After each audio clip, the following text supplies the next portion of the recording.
President Muhammadu Buhari backs FIRS on collection of tax revenue. Putin struggles to defend currency as Russian market gradually returns to normal. And Russia says it won't demand immediate switch to ruble gas payment. Plus oil prices rebound on tight supply. This is Business Express on a network service of the NTA, and we are reaching you from Abuja, the nation's capital. I am Benny Adams, your guide.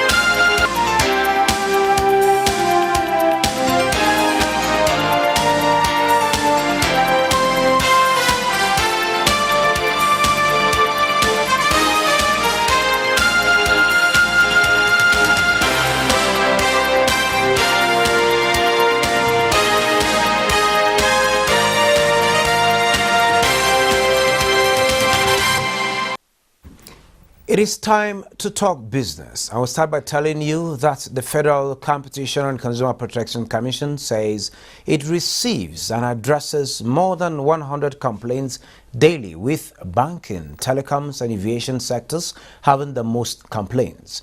This, the Commission say, reflects low consumer rights awareness, hence the partnership with the media for the consumer to be aware that someone is doing something to protect their rights to quality service delivery. You can also go to either the Google Play Store or the Apple App Store to download the app for filing a complaint. It will do the same thing in response, and there's a way to monitor it. There's a way to engage us on that. Are we resolving all the complaints yet? No. But are we resolving far more complaints?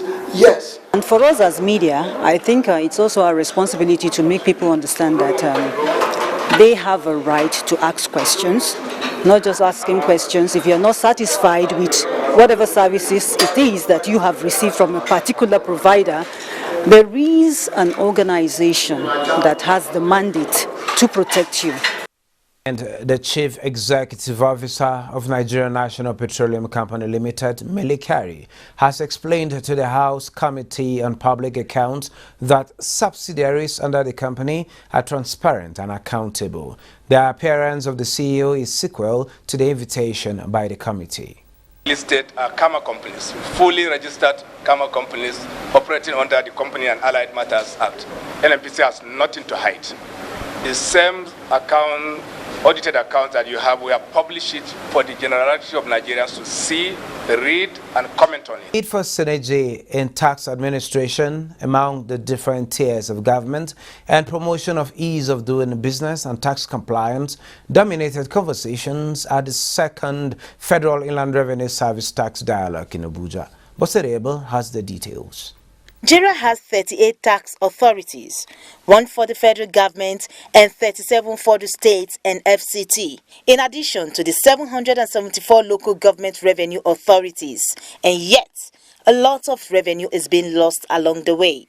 Our tax system can do much more provided policies, laws, administrative processes and practices are harmonized to function as one.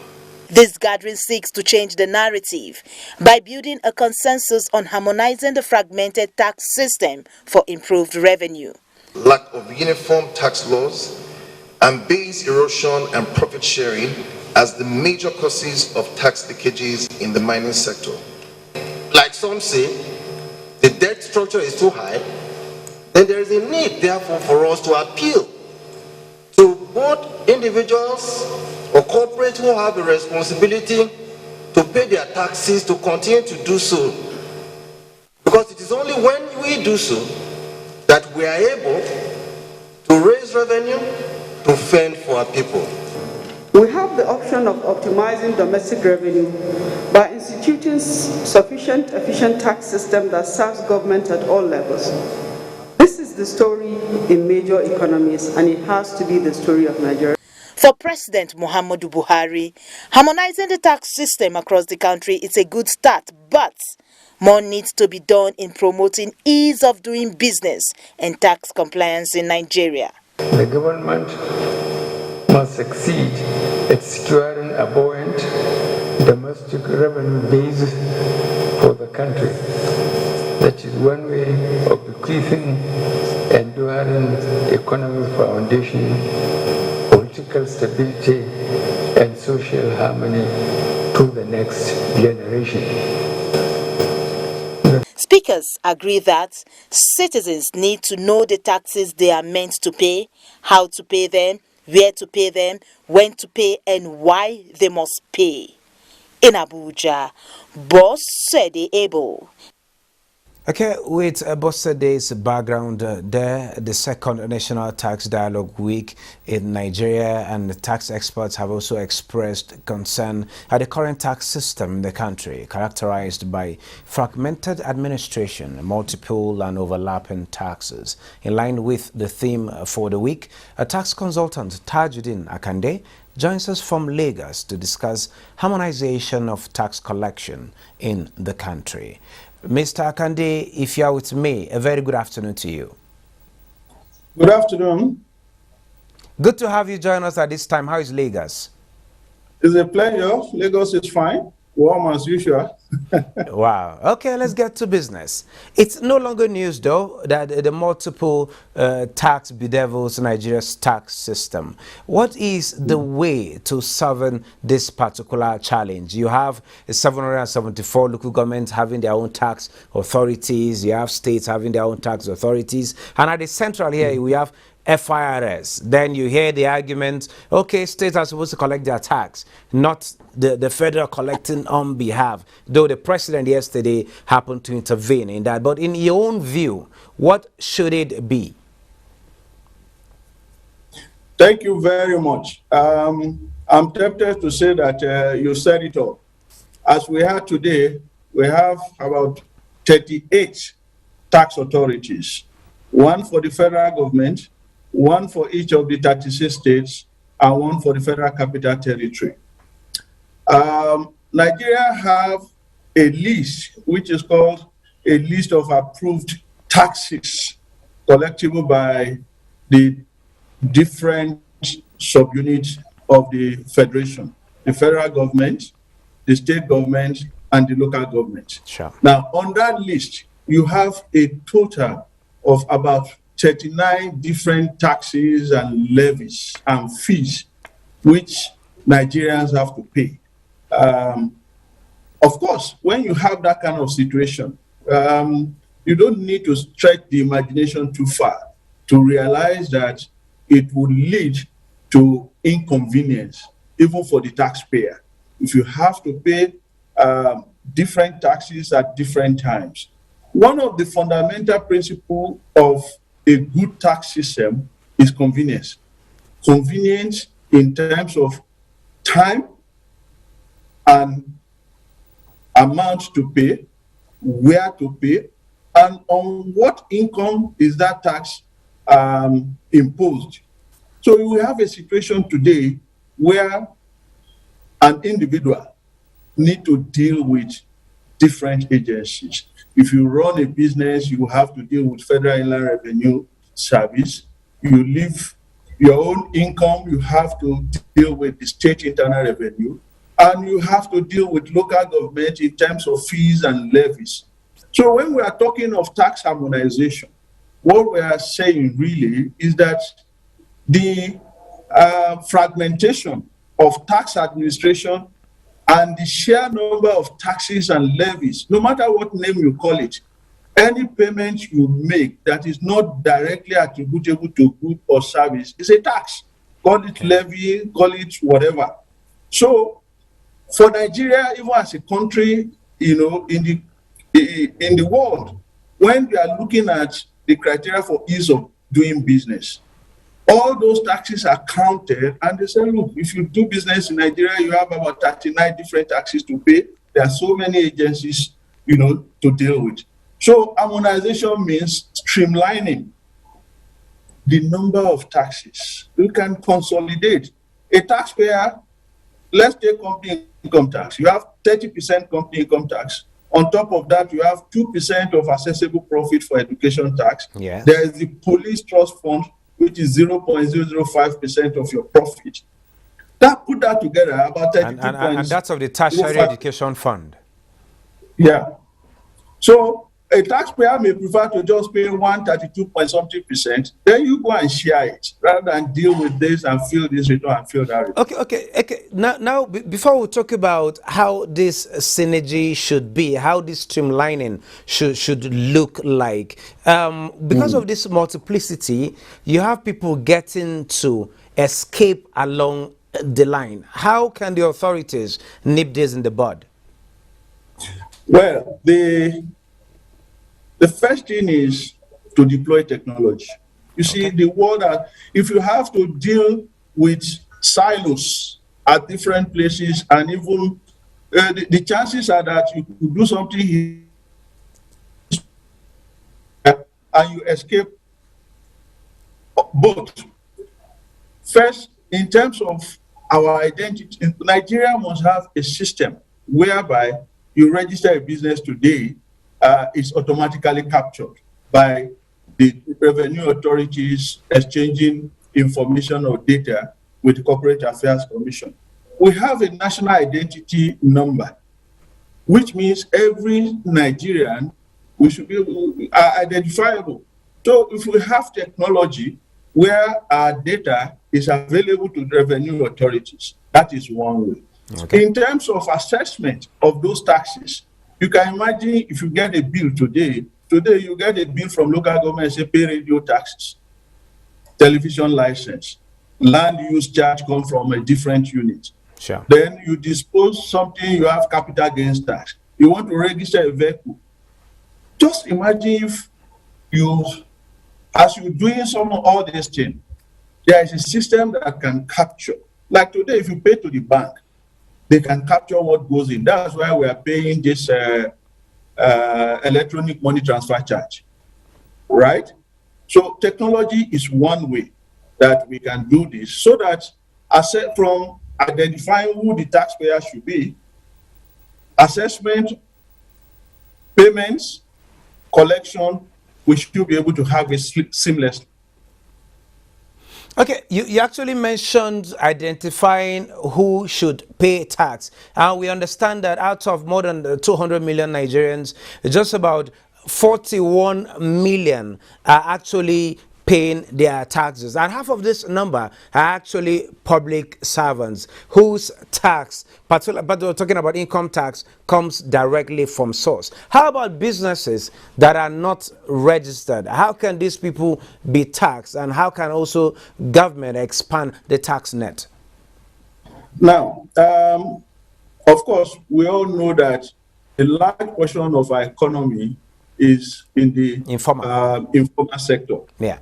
Right. Such that the taxes we are able to collect largely now are salary earners who are under the pay-as-you-hand system, and the large corporations who would necessarily have to file tax returns so that they can get tax clearance to do business.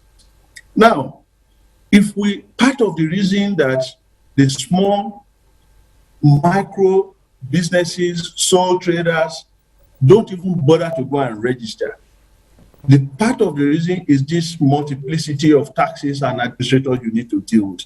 So that you have situations where people don't even want to register. That if I register today, then I will be in trouble. I get to get tax audited by 3-4 different units. For instance, a few months ago, after Lagos State had gone to do a payroll audit in an entity, Ogun State is ready to come and do payroll audit in the same entity. Because, okay, some of the employees are identified to be living within the territory of Ogun State. If you know Lagos very well, Lagos and Ogun State is just one building and another building. That's around that border satellite, areas. So why will you be dealing with, you are opening your record to different people. So if you're a business, FRS will come, Lagos State will come, Ogun State will come. If you live in Abuja, maybe you deal with FCT, Nasarawa, Kogi, and all coming to you. You find that totally inconvenient. So people will run away. Now, as we are registering small businesses, every business will have to register, even if it's a business name. And if you are a trader in the market where local governments allocate shops or identify, if we simplify this year, you just get a simple trading permit of so much, and that's it for the year. Business premises, and that's it for the year. We will encourage more. What we know, and the experience from other jurisdictions, is that voluntary compliance leads to higher revenue than the traditional, compliance enforcement methodology, which comes at a cost. You auditing an entity, you are going to send your staff there or consultant there at a cost. Then you go through series of reconciliation or litigation. We've had celebrated cases of people going to tax appeal tribunal, from there to appeal court to Supreme Court. At the end of the day, for us accountants, there is what is called time value of money. What is the value of money you get today as against what you are getting in 3 years' time, which is money meant to be received today because of litigation? So we need to simplify the system. Let me just put it that way. When we simplify the system, and it is easy for people to deal with tax authorities, no matter the layer of government, be it local, state, or federal, then the willingness to do what is right will be better. Okay then, Mr. Kande, before I let you go, the president mentioned yesterday that FIRS is empowered to collect taxes. Does that mean that's the beginning of streamlining? And if that is it, or if that's what it is, how can we also improve this improve revenue through tax without necessarily thinking of the option of imposing new tax rates on Nigerians? Thank you. Of course, the president's confirmation, which already is in the Finance Act 2021, is the beginning of streamlining, because there are so many ministries, departments, and agencies of government who are also doing oversight function, or in their enabling law, they have oversight function. And we have found in practice that some people overstretch the interpretation of this oversight function to go into premises of businesses and agencies and other entities to audit them, collect the tax, deduct commission for their own consultant or so before remitting same. So that through legal means and presidential pronouncement has been taken out. Now, in terms of enhancing revenue, like we said, if you have people willingly filling their returns because they know that it's simple to do so, I pay one, just go and share it among the various agencies or departments or levels of government. We will collect more. Because what we have now is so many leakages. OECD has reported in last year, the 2019 report, that the tax to GDP ratio, the average for African countries is 16.6%, but Nigeria is 6%. We have done some studies, and we know that most of what is collected in Nigeria are not fully reported because they are scattered here and there. What is the state of record at the local government level? All these tickets you give to Okada riders, traders, hawkers, where is it reported? At the local government. But in other entities, all this will flow into the same revenue account where it is now disbursed. The issue with allowing a bit of centralization or coordination has to do with trust in terms of the revenue sharing formula or allocation formula. If Nigeria addresses revenue sharing formula, that is also another ball game, another issue that has got some little controversy around. But we'll get to talk more about that. But I think the takeaway for me today and for other Nigerians is about the ease of doing business and ease of collecting tax. The easier it is, the easier the process, the more revenue we get to collect. And the good news is that our tax to GDP ratio has also improved from 6% to 8%. Thank you so much, Mr. Tajuddin Akande, for sharing your thoughts with us at this particular point in time. It's a pleasure. Thank you. Thank you very much. Moving on, critical stakeholders in trade and investment sector are reviewing a policy draft that will drive the economic growth of Nigeria's medium-term national development plan of 2021 to 2025. Muhammad Ali reports that this is first stakeholders engagement meeting on the development of the Nigerian investment policy organized by the Federal Ministry of Industry, Trade and Investment in Kano. An established fact that Nigeria did not have a single harmonized policy that guided its investment issues until now, when a drafted document evolved. This document therefore seeks to pool business regulations together that will guide the Nigerian investment environment. This is a reason for coming together of captains of industry, public and private sectors, investors, media, civil society organizations, and development partners in the process of making the Nigeria investment policy realizable. So by the time we have a coordinated approach to investment, we believe we are confident that we will attract more investment into Nigeria. This policy document seeks to facilitate the attraction of what we have coined RIBS investments. RIBS stands for Responsible, Inclusive, Balanced and Sustainable Investment. That is the investment that will meet not only the profit expectations of investors, but also the developmental aspirations of the Federal Republic of Nigeria and help us achieve the diversification of our economy that we have long been gunning for. Other stakeholders believe that Nigeria can get it right by strengthening investors' confidence, positioning the private sector as a driver of inclusive growth, sustainable development, and export expansion, which for many years have been the goals of Nigerian government. And oil prices clawed back heavy losses to rise more than 2% on Wednesday on supply tightness and the growing prospect of new Western sanctions against Russia, even as signs of progress emerged from peace talks between Moscow and Kyiv.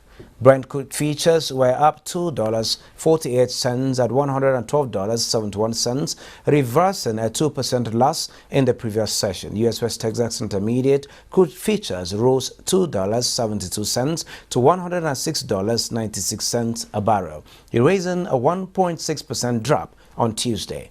Meanwhile, Kremlin said this Wednesday that Russia will not immediately demand that buyers pay for its gas exports in ruble, promising a gradual shift and saying Russia should work on an idea to widen the list of its exports requiring ruble payment. And still on commodity, analysts say soybean supplies should be well above last year's levels, though they might still be underestimating those figures if history is any indication. A look at the commodity prices.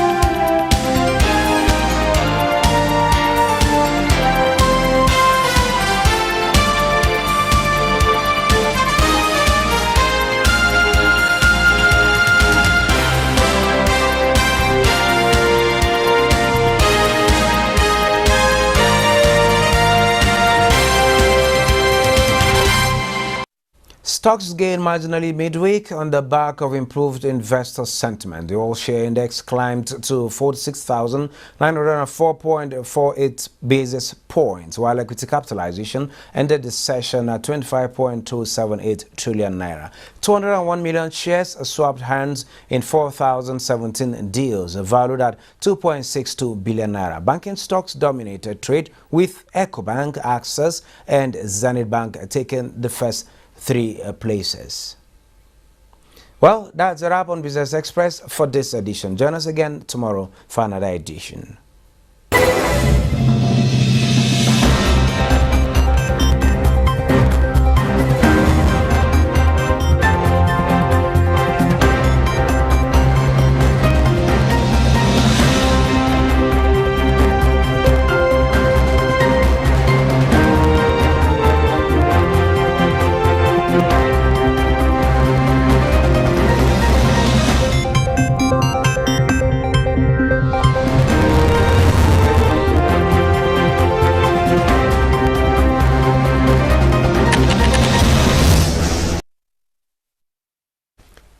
Global market update is next.